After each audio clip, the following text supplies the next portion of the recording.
Ginny Just. And I'm Beth Soboloff, and we're Two Grannies on the Road. Welcome back to Two Grannies on the Road. As the spring grows warmer, we've been looking for adventures beyond the South Shore area. Yeah, and this summer we plan on doing some whitewater rafting, maybe a little bit more adventurous zip line, and who knows what trouble we'll get into in Vermont, Maine, maybe even Pennsylvania and Ohio. We might even persuade the queen of ghost whisperers, Anne Kerrigan, to venture into the Bridgewater Triangle with us. So be sure to keep watching our show. You surely don't want to miss that. No way. Well, today we have a lovely couple with us. We have Dee and Jim Davidson. Dee is a massage therapist and a Reiki master, and Jim is a certified public accountant. Dee and Jim call Kingston, Massachusetts their home, along with 2 cats and a tortoise. Yes, I did say tortoise. They have 6 children, 13 grandchildren, and a great-grandchild. Welcome, Jim and Dee. Thank you. Welcome. It's nice. How did the two of you meet? Oh, God.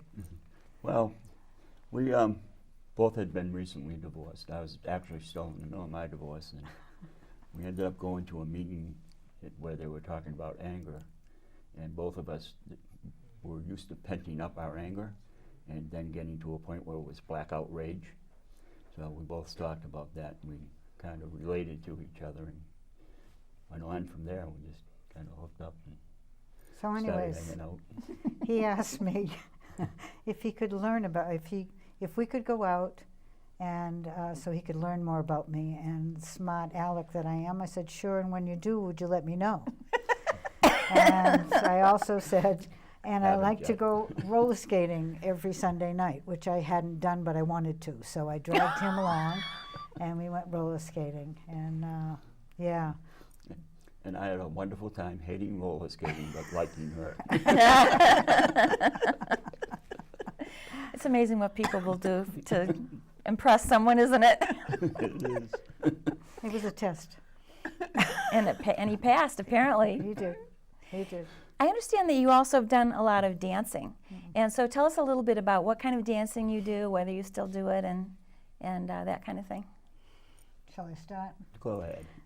Well, it was one of my, when he didn't want to roller skate anymore, I said, okay, let's go learn how to dance country western. I wanted to do square dancing, but they didn't have any around. So we went to the Hanover House and started doing country dancing, and I found out that it was a perfect way to form a relationship because the instructors told me that I could not lead, that I had to let Jim lead. And so even when he was doing nothing on the dance floor, I had to go and do nothing. And so it was great because I learned to let him lead on the dance floor.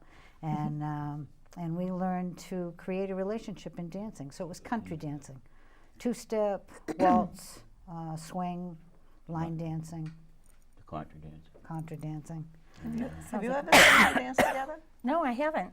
And I never It is danced before. lots of fun. Really? You No, never danced never before danced. Didn't go to my proms. No, nothing. Never took a step on the dance floor. I Prior love to that. dancing. And you're so smooth together. I mean, it's really a delight to watch. Half the time we're fighting while we're dancing. Yeah. But nobody knows. Yeah, right, I never knew. We hide it well. Do you still dance? When we On can. occasion, yeah. When we can. We enjoy it.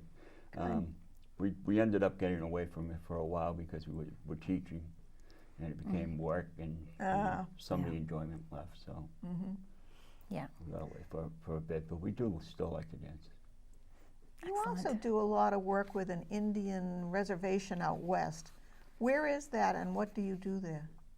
Well, it's Pine Ridge Indian Reservation, which is located in the southwest corner of South Dakota, and it's the Oglala Lakota, part of the Sioux tribe that's located on it. And we go out with went out with an organization called Remember that's out there. And most of the work that we did was build outhouses for the homes out there because they don't have public toilets, running water in a lot of the homes. Yeah. We would put skirting around the trailers that they were living in so that the wind and the snow wouldn't get in during the winter. Pretty much decking. went on work. You built some Yeah, decks. built some decks. We went on work parties. They'd break you up and you'd go on work parties and do whatever they told you to do, with whatever supplies they had on hand at the time. And then every day they brought in the evening. In the morning you had, what did they call it? The blessing talk, or? Yeah. And then at night, one of the natives from the reservation, would come in and give us a talk. So I learned a lot about what I didn't know and what we didn't learn in school. So it was very, a lot of schools and colleges, because there's a huge bunkhouse, and all the guys are on one side, all the women are on the other side, and there's picnic tables all the way down the middle.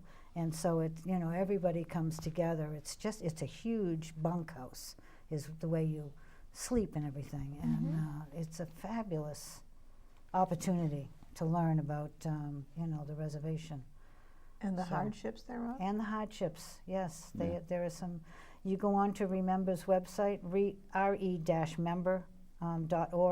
Go on their website, and there's all kinds of YouTubes, and some of them are not going to make you very happy, but they're going to give you The the knowledge. statistics are staggering Yes. out there. There are 80% unemployment, 80, 90% alcoholism.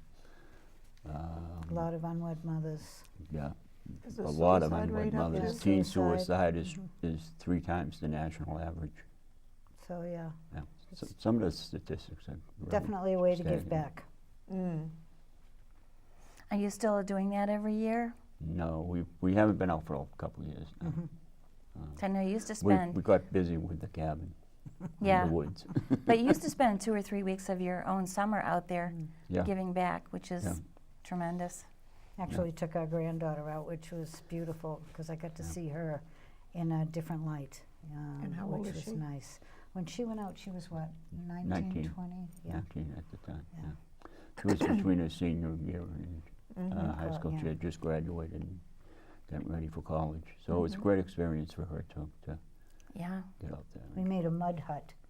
Yeah, they made a A self-sustaining, full-size mud hut? yeah, like an adobe house with straw Yeah. for walls. Oh my And gosh. it was a completely environmental housing Yeah. that would self-heat and cool.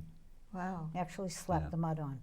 It was really, Wow. it was great. The kids Good were having Thursday. mud fights throwing Yeah. it at each other and ducking so it hit the wall. It was nice.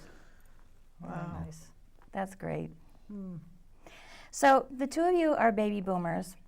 You have both reinvented your careers, kind of later in life after doing other things for a long time. So could you both tell us a little bit about that, what you did before and what you're doing now? Dee, you want to start? Sure. Let's see, I was in daycare. I took care of children for 24 years, from 4 weeks up to after-school kids. And I loved it, absolutely loved it. It's big ego build, because kids love you unconditionally, and the parents loved me, and I found the job very trying. So 9/11 happened, and I was sitting on the floor holding a couple of the babies. I get choked up. And, you listen, and that day was, so my thought was, if I should die tomorrow, would I be complete? Have I lived my life's purpose? And I didn't feel it. So I think the next month or the month after, I had to have knee surgery. And so that took me out of work, because holding a baby, you can't be there without strong legs. And I was out of work for, I think, about 3 months. And the children got along without me, and I got along without the children. And my sister happened to stop by and say, "Did you know there's a massage school down the street from you, down in Plymouth?" And I said, "No." And as soon as I could, I went down and walked in, and it was an energy-based school. It was called Dove Star Holistic, and I signed up. And so for the next year, I worked part-time at the daycare center and went to school. The school that I loved it, because it was 2-day classes. you could take the 2 days either during the week or on the weekend. So you could fit it in. And so I started that in 2002, and I graduated in 2003 and quit my full-time job, and it's like jumped off the cliff. And it took me about 3 years, but for me, I met my life's calling. So and I do what I love, and I love what I do, and so through word of mouth and referral, and lots of networking, and different ways to get out there. I work out of my home, but then let's see, about 3 years in, we were lucky enough to get involved in chair massage in the corporate world, and we formed another entity called Soothing Touch to Go. So my job at home is simply Soothing Sanctuary, and the job on the road is Soothing Touch to Go. And I have a partner, Joanne Salerno, and we go around Massachusetts. We cover all of Massachusetts and do wellness programs. So I get to touch 90-year-old little ladies that can't speak a word of English and have never been touched before, and it's just, it's mind-boggling. The gift of touch is fabulous. So that's my story. I'm sticking to it. Excellent. And Jim? Now me. So I started off from high school. I went right to college to be a civil engineer. The guidance counselor told me, hey, you're great with math, you need to be an engineer. And I went to school. At the end of my junior year, I really decided I didn't like it. I'd been apprenticing as an electrician for the summers to help pay for college. So in my great wisdom, in the summer of '69, I decided I was going to leave college and pay no attention to that college deferment and go work with this guy, Paul Cullen, in Marshfield as an electrician. Shortly thereafter, I got my draft notice. I went into the service, and I tried to sign up. Volunteered for the draft, basically, and I signed up for helicopter flight school, and I got there, and I've been athletic my whole life, and I flunked the physical.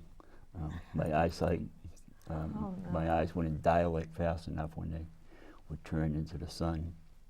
So I flunked the eyesight, and I ended up staying, and they put me in artillery survey school, which is engineering. I ended up working, going to Vietnam, working on an outpost for a while. 137 days in the jungle with 4 guys, just the 4 of us.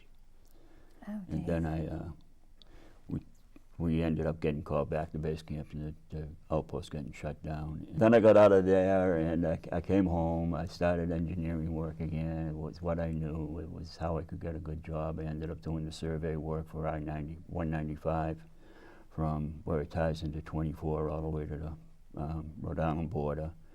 And I also worked at UMass Boston when it was being built, doing all the concrete testing. Again, wasn't thrilled. I'd been a loner my whole life. I went to long distance road truck driving. My father had worked for Howard Johnson's and got me in there. Ended up getting married, my first marriage, and deciding that that wasn't really a great place for somebody who wanted to be a father, or somebody who was going to be a father should be doing. And I left, and I got onto the fire department in Hingham. I worked there for 10 years. Wow. Almost. And while I was there, I decided to go back to school on the GI Bill, and not to get an education, but to get the money, to be quite honest about it. And so I started back to school, and I was just taking courses and, collecting the paycheck. And all of a sudden I stopped, and I realized that most of the courses I was taking were involved in finance. So I ended up getting my degree in accounting. At the end of my getting my education, I went to work at part-time as an accountant and kept the fire department job, and then I ended up leaving the fire department. I just wasn't ready for the stress that that job takes anymore. And so I went to work for a small accounting firm in Situate and ended up heading up their tax department.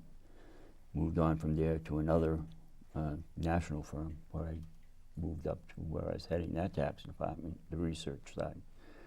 And they demanded too much in the larger firm, so I went back to a small firm, a very small firm, and was working there, and the principal owner passed away.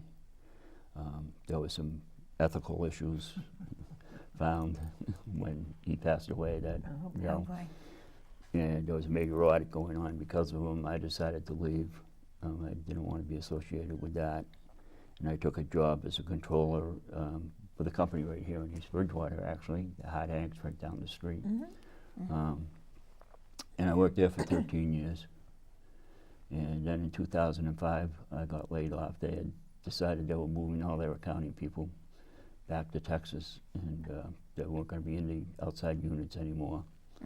They offered to move me, but you read it, the grandkids and the family are all here. So we ended up staying, and I decided I'd just go find me another job, and I'm good at what I do, and I enjoy what I do. So I started going around, and at that time, that's 2005, the market had fallen, everything was falling in, and I would go up and I would get interviewed, and I would get 2 questions almost in every interview. At some point in that interview, I would get these 2 questions. Wow, you got a really great resume. Is this job going to challenge you enough? And it's like, well, I say, well, yeah, I've dealt with big companies, a lot of problems and issues, but I really would like to see what the smaller company work like, and on and on. And that would be followed by, so where do you want to be in 5 years? Telling questions for all of our interns, so I want you to, this is the one to really think about, okay? Where do you see yourself in 10 years? When I'm 80. At the time, and it was like, I've got a lot of life left in me. I'm pretty healthy. I'm not giving up work right away. And so I got the hint. After many, many interviews, I got the hint. And so I ended up saying, I had seen Dee's success opening her own business, so I had always worked on a few clients on the side since I was in the field. So I ended up just saying, whatever it is, I'll collect my Social Security and go try to make it on the side and see what happens. Yeah, excellent. Great, thank you so much. This has been really interesting. It's time for the Two Grannies Roadshow.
So you both do a lot of networking, and I know that you know a lot of people in business, a lot of baby boomers in business.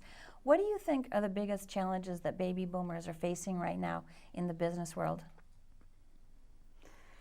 I can't really speak a lot to that, but what I noticed when Jim was trying to find his job was age. No one wants to hire someone who's, more mature in age because they've already gotten to their degree of money.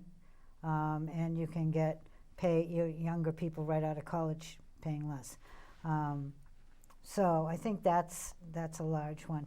And, there's some fear in changing, going from watching children to having your own business, working for the big corporate to all of a sudden being your own person, Right. So, yeah, for me, I love it. And Jim said to me before I started my job, everybody's now going to be your boss. When you work for yourself, everybody is your boss. Mm-hmm. So. Yeah, I think that's the big struggle. That, for me, I find that everybody is my boss. The vendors are my boss, my clients are my boss. It's not that, and I make less money. So it's not. If you're going into business for yourself, that's one of the biggest hurdles. Is to realize that it's not as easy as it looks. It's not as glorious as it looks, but it's fulfilling. It's very fulfilling. Mm-hmm. The other part is that it's difficult to realize that there's some things you can't do. You may be great at your trade, but you have to recognize those things you can't do and be willing to say, I can't do this. I need somebody else to do this. Right. Yeah, that's a big thing. If somebody wants to start their own business, but they've never done that before, what do you think's the first thing they should do? I think the first Run. thing the second thing they should do, I think the second thing they should do is to sit down with somebody who's either in business or knows a lot about business, maybe Like SCORE or an SBA. SBA. Sit down with an accountant or an attorney that can discuss with them some of the drawbacks of being in business, some of the things you have to put in place before you even open the doors. Mm-hmm. What kind of business you're going to have, whether it's going to be a corporation or a sole proprietorship, what kind of legal stuff do you need, your insurances. Mm-hmm. There's a lot before you just open the door and even start. Absolutely. Now, as baby boomers in the business world, you know that there's been a lot of changes in technology, and it's completely different these days in terms of how we use technology for our businesses, for marketing our businesses, for communicating with each other. How do you find that now? How are you coping with all of these changes that have happened? I love it. I was never going to have one of those phones or, any of that. I told the kids that, I'm never going to do that. And now, now I have all the toys, And like I was talking to you before, Facebook has that, you can go live.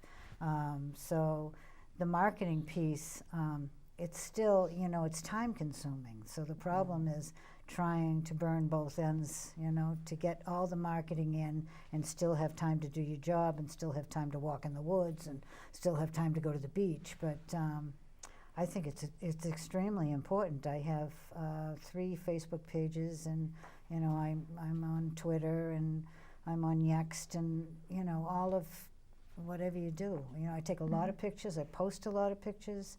I listen to the Geek Squad, not the Geek Squad. Who is it? The Geek Girls, where they have that full day conference where you just go and get pummeled with all that information. So I use it a lot. I have a web and. Yeah. I use it limited. Yeah. I use it as a business tool, as an instrument to get my work done. I'm very lapsed. I have a web page. I have a Facebook page. It's a personal Facebook page. It's not a business one. I love Pinterest. Yes, he's Um, on Pinterest. I'm addicted to Pinterest, but I really am not that kind of a social person. I have trouble networking in crowds. I do much better one-on-ones. So if I go I to drag him networking- around, though. Yeah, she drags me out. She bribes me with supper afterwards. But, so I find it a great tool to help me get my job done. I create 5 times the paper I used to, but you know, Really? Isn't that weird? everybody who said that computers would save trees is lying. Yep. Oh. But I do find it a great tool. It makes you a lot more productive at your task. That's great. Excellent. So what are your plans for the future? Is it retirement? or Future. No, Is it retirement? Is that a dirty no, word? No, it's not a dirty word. I would like to retire. I would like to work Tuesday, Wednesday, Thursday, and you spoke of our cabin. I'd like to be in the cabin Friday, Saturday, Sunday, Monday. So, you know, we'll see. Great. You know. And I have the same goal. I mean, I really look at myself as semi-retired now. From January until Just now. mid-May. Right. I'm a tax not widow. so much, but I do get an awful lot of time for myself come you know, summer and fall. So I kind of look at myself as semi-retired already. Oh, interesting. Yeah. Pretty active for somebody who's semi-retired. Well, Yeah. active is one thing and work is another. That's I mean, true, I do yes. like to get out Absolutely. and be active and, you know, hike and Right. back and go to confirmation camp with teenagers and be 12 again. Oh, God, some of those pictures. I can only imagine. Well, maybe we should stop there because I don't know what's coming next. But we have come to the end of our time today. It's been a joy talking to the two of you. Thank you for coming It's been today. fun. You're welcome. So if you or someone you know is a baby boomer and is retreading, we'd love to tell your story. You can contact us at TwoGranniesOnTheRoad.com. What are your goals and dreams? We'd like to encourage you to think outside the box. Step out of your comfort zone and take action to achieve those dreams.